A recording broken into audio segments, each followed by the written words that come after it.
Hey there, it's Dennis from DJ's Classic Garage, and today we're going to talk about the most maligned, misunderstood, and demonized part of the classic era Mopar ignition system, the ballast resistor.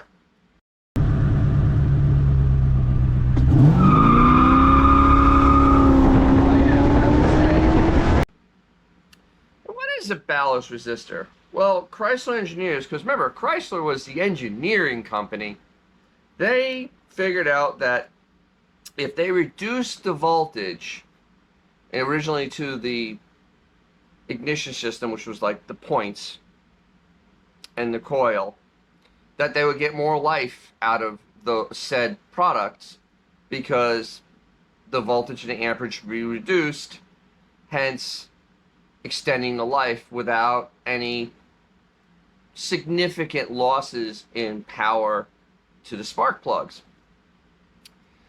And then when they went to the electronic ignition, they went to this style, which was two pole. One was for the missing fifth pin on this electronic control box, and the other went to the coil. Now the one to the control box was reduced. It was a little bit greater reduction in voltage, so you don't fry the box.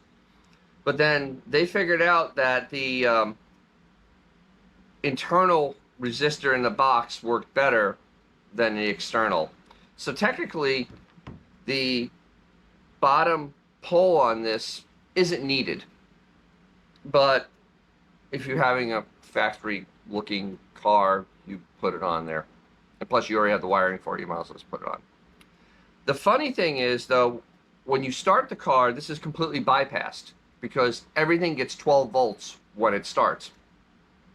Hence, when you have a Chrysler, it will start and then die immediately because once you start it, it goes back through here, and then if this is burnt out in the back, you have no power to your coil, and then you just don't run. So the funny thing is, I've owned this car for 36 years, and I've replaced one. And it's not like I don't drive the car. I've always driven the car a couple thousand miles a year. And I've yet to have this actually go out since the one time I went out in the 90s. And I didn't have a spare. So I did the old trick where you take a paper clip and you basically bypass the ballast resistor, and the paperclip acts as a resistor, and it'll work for about 50 miles or so. Your mileage will vary until it finally gets so hot it burns the paperclip up and it won't run no more. But I'm going to even demonstrate that today on this car. I'm going to disconnect the wires from the top, show you what won't run, put the paperclip across, and then you'll see that you can do this. It's a hack that you just need to know, and this is what's so great about classic cars, is that you can get them home doing really, really weird things. Because on modern cars, you can't do that. It's not possible. Once they're dead, you're dead. So we're going to go ahead and start that up and see what we can get. Okay, so to illustrate a bad ballast resistor, because I don't have one, which is really weird. I have a lot of the crap laying around, and I don't have that. I'm going to pull the once the other side of the resistor off, and we're going to try to start it, and I'll show you that it won't run. So we'll do that. And you know, as always, if you're getting anything out of this, hey, crush that like button right down there.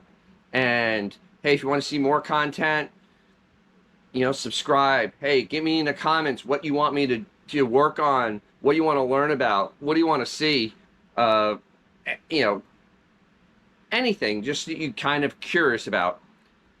So let's go ahead and do this demonstration. All right, so you see it's disconnected.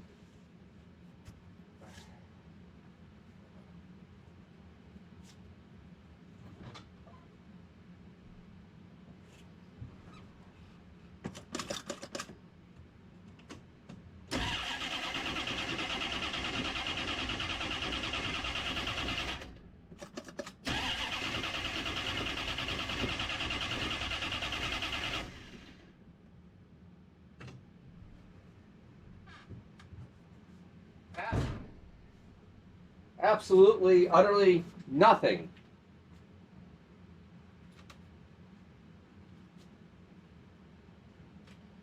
Okay, so we had absolutely nothing happen. So now what we're going to do is we're going to take this paper clip that I just made so I can put it in here. And we're going to ride it in the back like so. Making sure that's not touching any metal or anything else, because that's going to have a lot of amperage and voltage running through it. So let's give it a whirl.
See, no tricks, no nothing.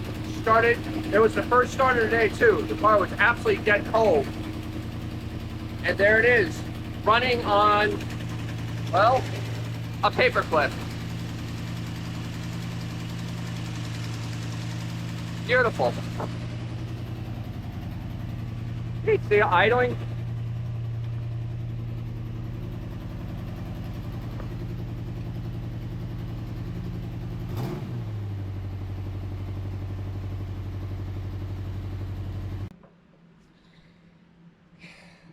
So, I mean, that is a helpful little tip, especially if you have an old Mopar with either points or, electronic ignition, and it starts up but then dies.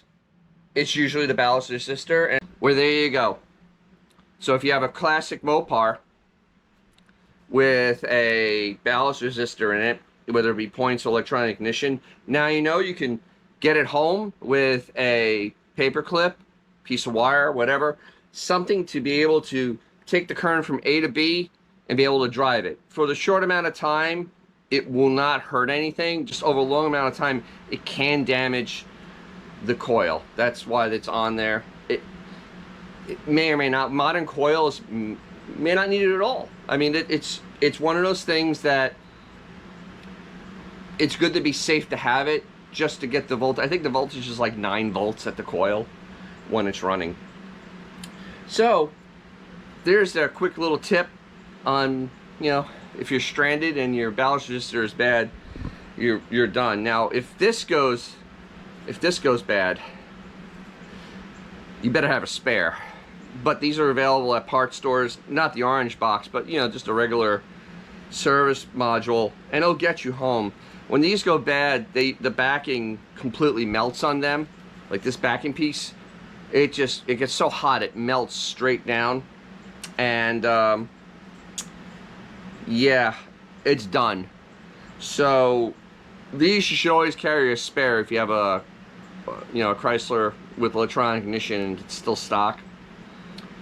Ballast resistor, I would carry one, or paperclip, because these are things that, yes, they're not perfect, but they're changeable in less than 10 minutes. So simple. Absolutely, this is why I keep my car stock, because I can go anywhere and get one of these. I can go anywhere and get one of those. It makes my life easy because I actually drive the car. And yeah, so there's that. And once again, I hope you got something out of this. Thank you for watching.